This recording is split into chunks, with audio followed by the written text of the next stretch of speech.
नमस्कार, मैं पंडित काशीनाथ मिश्र हस्तरेखा जीवन स्केट्स चैनल में आप सभी का स्वागत है। आज का मेरा विषय है काल सर्प दोष। ज्योतिष विद्या के अंदर ये काल सर्प दोष जो आते हैं, इसका प्रभाव जीवन में आदमी पर बहुत पड़ता है। विवाह में बाधा, नौकरी में बाधा, संतान में बाधा, धन दौलत में बाधा, कोई व्यापार ठीक चलता है, चलते चलते रुक जाना, ये मेरा काल सर्प दोष के द्वारा होता है। काल सर्प दोष है क्या? काल सर्प दोष राहु और केतु 80 डिग्री के कोण पर रहते हैं और राहु केतु के बीच सारे ग्रह एक साइड में हो गए, उसी को हम लोग बोलते हैं काल सर्प दोष। काल सर्प दोष का प्रभाव जीवन में काफ़ी पड़ता है और काल सर्प दोष जो है 12 प्रकार के होते हैं, जिसमें 4 प्रकार के जो हैं शुभ होते हैं, 4 प्रकार के मध्यम होते हैं और 4 प्रकार के जो है अशुभ होते हैं। लेकिन इसका पूजा पाठ जरूर करवा लेना चाहिए, क्योंकि इस साल जो है 2020 में 25 जुलाई 2020 को नागपंचमी पड़ रहा है और नागपंचमी के दिन काल सर्प दोष का यदि पूजा किया जाए तांत्रिक विधि के द्वारा तो निश्चित है कि सफलता मिलता है। और इसका विधान अलग अलग है, पंडित जी लोग अपना अपना बताते हैं। ऐसे मान्यता भी है कि बाहर में जो है महाकालेश्वर में, उज्जैन में सालों भर होता है, लेकिन हम लोगों के यहाँ जो ज्योतिष शास्त्र के अंदर है, सावन महीना में नागपंचमी के दिन राहु केतु का प्राण प्रतिष्ठा कर दिया जाए। चांदी की कटोरी में उसका विधि है और उसको सूर्योदय के बाद प्रवाह करते हैं।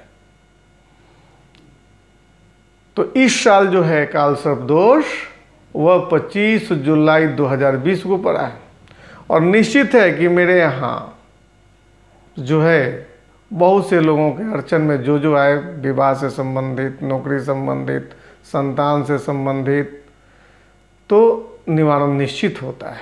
माँ अम्बे की कृपा है कि निवारण निश्चित होता है। अब मैं साल में मात्र इसी दिन काल सर्प दोष का पूजा भी लोगों से करवाते हैं। तो काल सर्प दोष जो है 12 प्रकार का है। कुंडली में कैसे काल सर्प दोष है? राहु और केतु के बीच सारे ग्रह हो जाए। और काल सर्प दोष जो है 2 प्रकार के हैं, एक आंशिक है, एक पूर्ण है, और दोनों का करीब करीब काम बराबर है। आंशिक वाले जो 5 मिनट के 10 मिनट में, 5 मिनट से 10 मिनट के अंदर में बनाया हुआ काम 2 मिनट में बिगड़ जाता है। तो 12 प्रकार कौन कौन है? अनंत काल सर्प दोष। अनंत काल सर्प दोष में जो होते हैं, प्रथम घर में राहु रहते हैं और 7वें घर में केतु रहते हैं, उसको हम लोग बोलते हैं अनंत काल सर्प दोष। दूसरा है कुलिक काल सर्प दोष। कुलिक काल सर्प दोष जो है दूसरे घर में राहु और 8वें घर में केतु, यानी कि धन घर में राहु बैठ गए और आयु घर में केतु है, तो 2 चीज़ को ज़्यादा प्रभाव करेंगे, धन के मामला में और स्वास्थ्य से संबंधित। तीसरा जो आते हैं वासुकी काल सर्प दोष। वासुकी काल सर्प दोष जो है वह तीसरे घर में राहु रहते हैं और 9वें भाग घर में केतु रहते हैं। तो इसमें ये होता है कि मेहनत करने के, जब मेरा परीक्षा होगा, जब मेरा अच्छा चीज़ बनने वाला होगा, उस समय मेरा भाग साथ नहीं देगा, नहीं तो मेरा तबीयत खराब हो जाएगा, समय बीत जाएगा, इसके बाद में हम पहुँचेंगे वहाँ। इस अर्चन ने देता है। दूसरा है चौथा घर में, चतुर्थ भाव में राहु रहता है और दसम भाव में केतु रहता है।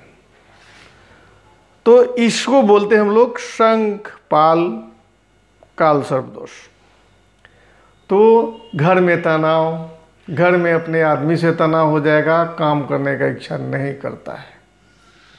क्या होता है इसमें, चतुर्थ घर में जब राहु बैठा है तो मेरे घर के जो लोग जो बात बोलेंगे वो समझ में नहीं आएगा, और जिसके वजह से मेरा कर्म जो होगा विपरीत उल्टा होगा, उसका परिणाम गलत मिलता है। पांचवें में जो है पद्म काल सर्प दोष, पांचवें भाव जिसको शिक्षा का भाव बोलते हैं, शिक्षा का घर बोलते हैं, संतान घर बोलते हैं, उस घर में राहु रहते हैं और केतु जो है 11वें भाव में रहते हैं। तो इसमें एजुकेशन से संबंधित समस्या, संतान यदि नहीं हो रहा है इसका भी काफ़ी प्रभाव पड़ता है। संतान से अनपट रही है, संतान है फिर भी मेरे मुताबिक नहीं है, तो इसका भी प्रभाव काफ़ी पड़ता है। और आय घर में जाकर के केतु बैठ जाता है, तो ये दोनों घर को मेरा दूषित हो जाता है, और इसके अंदर में बाकी जो 5 घर जो खाली पड़ते हैं वह मेरा काम नहीं बन पाता है। छठा है 6 जो है महापद्म काल सर्प दोष, छठे भाव में मेरा राहु रहेंगे, 12वें भाव में केतु रहेंगे। छठे भाव जो है शत्रु का घर है और 12वें भाव जो है खर्च का घर है। शत्रुता के द्वारा व्यय अनेकों प्रकार का होगा, जातक परेशान पड़ जाता है।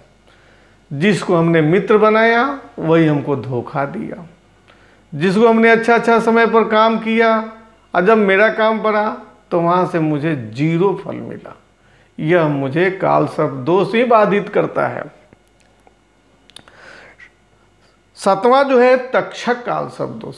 तक्षक काल सर्प दोष जो है 7वें भाव में राहु, प्रथम घर में केतु, यानी कि पत्नी से तनाव काफ़ी रहता है।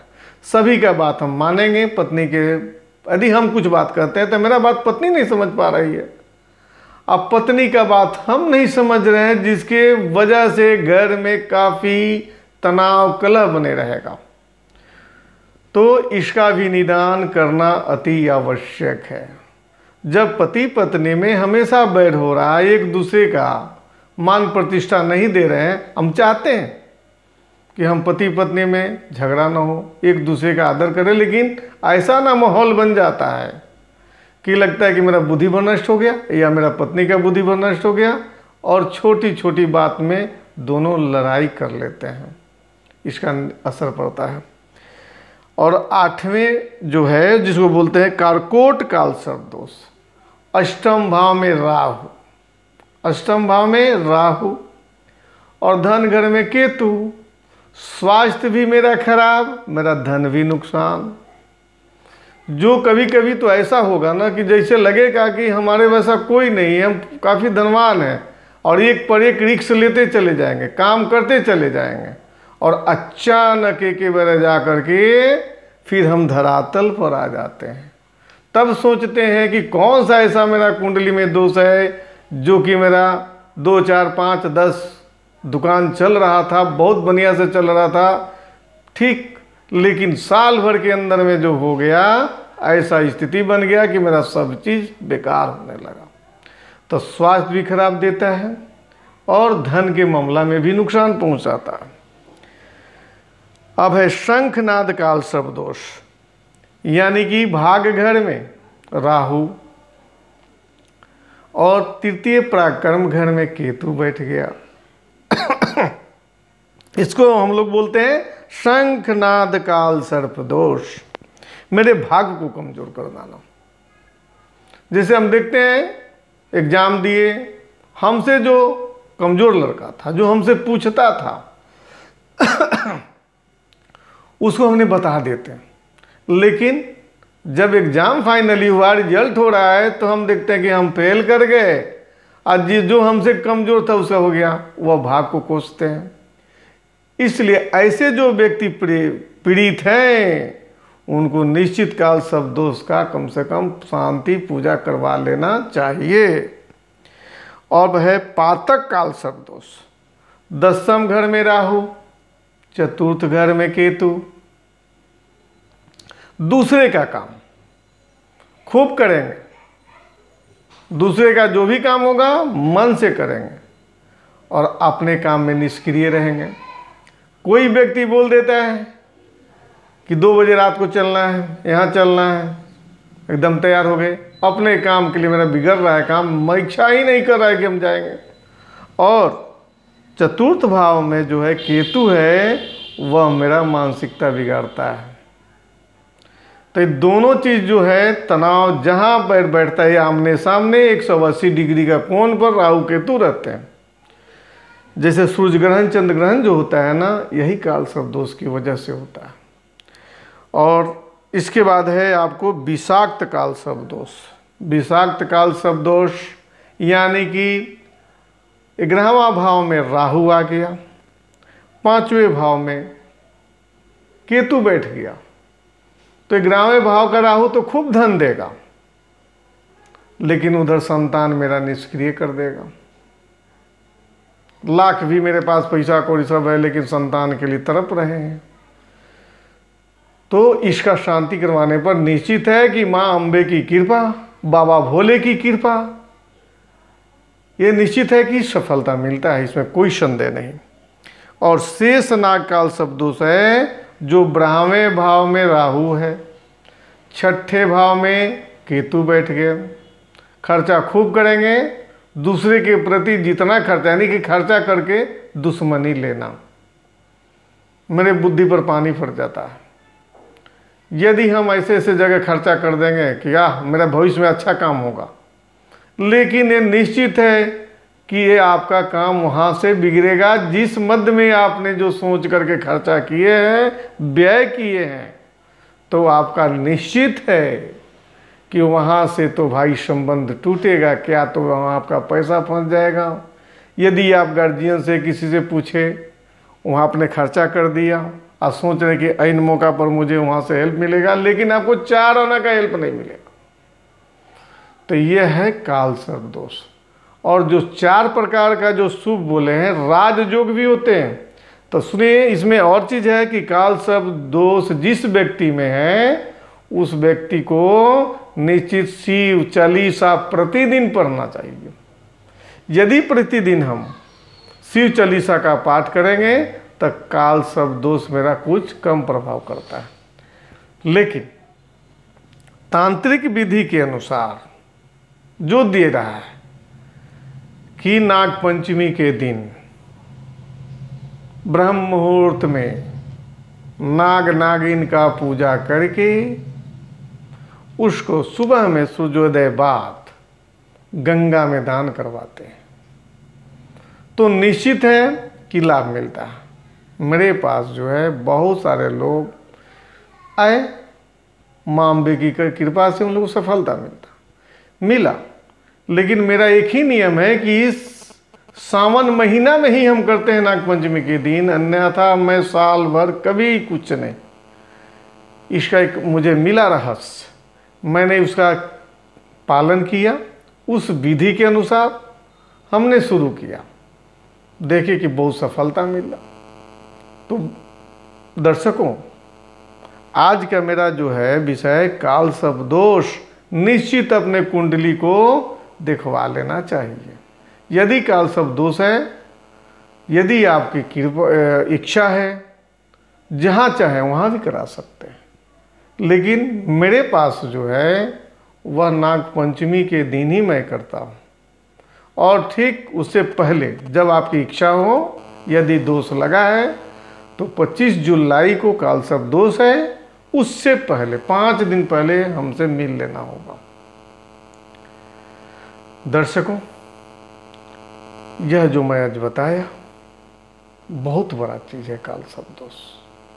क्योंकि काल सर्प दोष जो है मेरे चलते चलते कार्य क्षेत्र को रोक देना, घर में तनाव देना, घर में सारा चीज़ है, बच्चे से संबंधी मेरा ठीक नहीं। यदि घर में सब, यदि भाई घर में यदि दोष लगा है, सबका बात हमको अच्छा लगेगा, लेकिन भाई के द्वारा लगेगा कि मेरे भाग में अड़चन मेरा भाई ही डाल रहा है। लेकिन ये सब संदेह जो करना गलत है।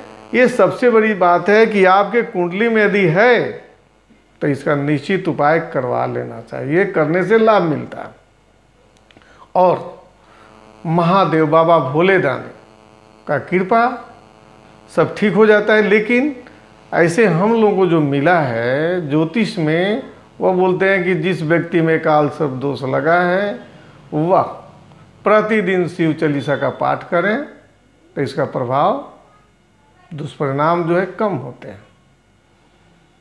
लेकिन इसका मेरे समझ में आया कि काल सर्प दोष का जो हम देखते हैं लोगों कुंडली में, कि सब चीज़ होते होते मेरा काम बिगड़ जाना। जैसे नौकरी के लिए सारा मेरा मेरिट बन गया, सब चीज़ हो गया, लेकिन हमसे कमज़ोर का रिजल्ट हो गया, मेरा बाकी हो गया। आदमी अपसेट हो जाता है, तनाव में हो जाता है, समझ में नहीं आता है कि हम करें तो क्या करें। दर्शकों, यदि मेरा यह सुझाव उत्तम लगे तो बहुत धन्यवाद। नमस्कार।